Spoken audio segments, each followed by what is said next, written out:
ends.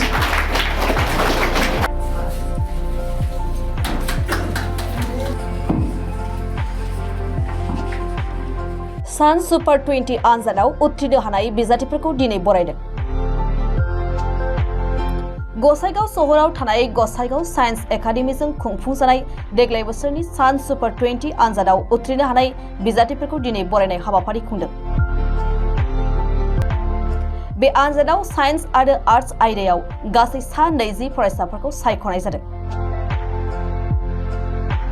Shan Super-20 नि गेजेरजों Gossaigaon science एकाडेमीआ Gossaigaon ओनसोलनि गोबां गोरिब नखरनि फरायसाफोरनो बेसेन होनाङाजासे थांनाय इं 2021 मायथाइनिफ्रायनो होबोदों।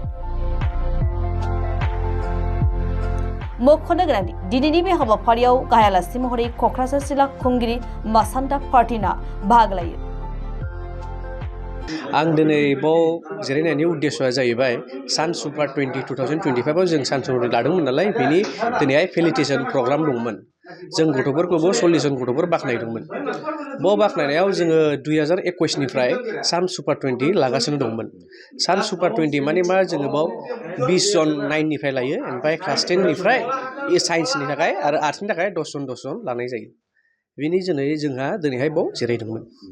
दा जोंनि स्कुलनि गथ'फ्रा दिनैहाय होननो हायोबा जोङो सोरबा गोबां गथ'फोर दं बिसोर मेडिकेल फिल्डआवबो दङ दा साबासो गथ'फोर दा सोरबा क'क्राझार मेडिकेल कलेज सोरबा धुब्रि मेडिकेल कलेज जोंनि कलेजनिफ्राय फरायनायनि गथ'फ्रा दा मा जाहैखो होनबा बिसोर मेडिकेल कलेजाव एडमिसन जानानै दङ।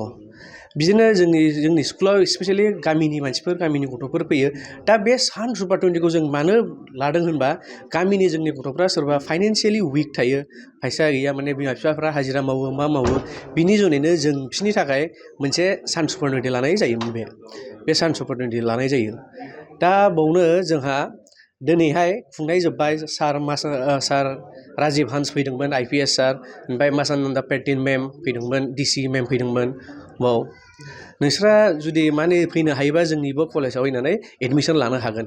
जुदि मा होनो माबा उसुबिदा जायोबा एडमिसन लानायावबो फैनानै रायलायफैनाय जागोन। डाइरेक्टर सारा मोजाङै रायलायना होगोन बियो। बेसेबां मायथाइनिफ्राय नोंथांमोना बे Shan Super-20 खौ जागायो? Shan Super-20 खौ जोङो 2021 मायथाइनिफ्राय जागायदोंमोन। दिनैसिम बेसेबांसो स्टुडेन्ट नोंथांमोना सायख'? दिनैसिम जोंना 200+ स्टुडेन्ट जाबाय। लास्ट इयारसिम 200मोन देग्लायहाय 40 बा नोंहा 240सो जाहैबाय 200+। गासिबो स्कुलनिफ्राय पार्टिसिपेट? औ बे जोंना माने बे इन्ट्रेन्सनि थाखाय जों अल अभार स्कुल जोंनि खाथि खाला गोजान सिथला होनो जोंनि ओरैहाय गामि ओनसोलाव बेनिफ्राय जोङो गथ'फोरखौ कालेक्ट खालामना लानानै बिसोर एग्जाम होफैयो। जेरै लास्ट देग्लायहाय जोंना 600+मोन गथ'फ्रा होफैदोंमोन बिसोर ओमफ्राय बिसोरनि गेजेराव 40 जन गथ'फ्रा मा होनो सायख'जादों। মোৰ নাম সাদ্দাম হোসেন, মই গোসাইগাঁও সায়েন্স একাডেমিৰ সঞ্চালক। তো আজি আমাৰ Shan Super-20 2025 বৰ্ষত যিটো আমি অনুষ্ঠিত কৰিছিলোঁ, আজি যিসকল ছাত্ৰ ছাত্ৰীয়ে তাতে চিলেকশ্যন পাইছিলে তেখেতসকলৰ কাৰণে আমি সম্বৰ্ধনা অনুষ্ঠান আয়োজন কৰিছিলোঁ। আৰু এইখন সম্বৰ্ধনা অনুষ্ঠানত আমাৰ কোকৰাঝাৰ জিলাৰ সন্মানীয় জিলা আয়ুক্ত বাইদেউ উপস্থিত আছিলে মুখ্য অতিথি হিচাপে। তো আমি প্ৰতি 2021 চনৰ পৰা আমি Shan Super-20 এণ্ট্ৰেন্স এক্সামটো আমি আয়োজিত কৰি আহিছোঁ। আৰু অলমষ্ট আপোনাৰ 200 ষ্টুডেণ্ট আমাৰ Shan Super-20 কমন এণ্ট্ৰেন্সৰ মাধ্যমেদি আমাৰ গোসাইগাঁও ছায়েন্স একাডেমীত বিনামূলীয়াকৈ আপোনাৰ শিক্ষা গ্ৰহণ কৰি আছে। তো আমাৰ মূল উদ্দেশ্যটো হ'ল আমাৰ যিহেতু আমাৰ এই অঞ্চলটো বহুত পিছপৰা অঞ্চল আৰু বহুত ছাত্ৰ ছাত্ৰী এনেকুৱা আছে যিসকলে হয়তো মেধা থকা সত্ত্বেও পইচা পাতিৰ অভাৱত তেখেতসকলে হয়তো বা নিজৰ ইচ্ছা অনুযায়ী ষ্ট্ৰীমত পঢ়িব নোৱাৰে বা দূৰ দূৰণিত যাব নোৱাৰে। আৰু সেইসকল ছাত্ৰ ছাত্ৰীৰ মানে আমি এটা প্লেটফৰ্ম দিবৰ কাৰণে আমাৰ এই Shan Super-20 যিটো স্কলাৰশ্বিপ স্কিমটো আমি গোসাইগাঁও ছায়েন্স একাডেমীত আমি লঞ্চ কৰিছিলোঁ 2021 চনত। তো প্ৰথম আপোনাৰ কি টোটাল 40 জন ষ্টুডেণ্টক আমি ইয়াতে ফ্ৰী পঢ়াওঁ। আপোনাৰ ক্লাছ 8 এপিয়াৰিং ষ্টুডেণ্ট যিসকল আছে তাৰ পৰা আমি 20 জন ষ্টুডেণ্টক লওঁ।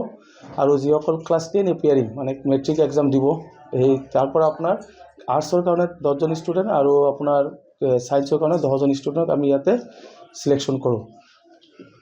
আৰু তাৰ পৰা আপোনাৰ যিসকল মানে টপাৰ থাকে আৰ্টছ ষ্ট্ৰীমৰ পৰা যিজনৰ টপাৰ থাকে তাক আমি 2 বছৰৰ কাৰণে হোষ্টেল ফ্ৰী দিওঁ। আৰু ছায়েন্স ষ্ট্ৰীমৰ পৰা যিজন টপাৰ থাকে তেখেতকো আমি 2 বছৰৰ কাৰণে হোষ্টেল ফ্ৰী দিওঁ। আৰু ক্লাছ 9ৰ পৰা এই 20 জনৰ ভিতৰত যিজন মানে ফাৰ্ষ্ট ৰেংক আৰু ছেকেণ্ড ৰেংক হোল্ডাৰ তেখেত দুজনকো আমি ক্লাছ 9ৰ পৰা 12লৈকে আমাৰ টোটেল 4 বছৰ ইয়াতে ফ্ৰী এডুকেশ্যন আমি দিওঁ।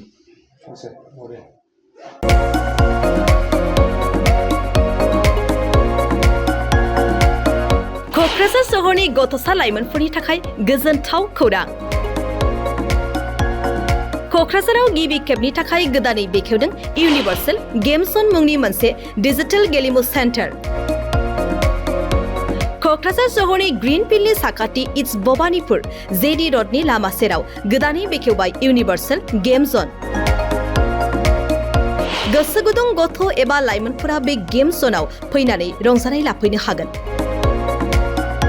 गोदानै बेखेवनाय बे इउनिभार्सेल गेम जनाव गुबुन गुबुन रोखोमनि गेमफोर जेरै horse riding, claw', machine, virtual reality, hammer, air hockey, pirates, frog, माग, shooter, bike racing, car racing, basketball, punching बायदि बायदि गेलेमुनि रंजानाय लाफैनो हागोन।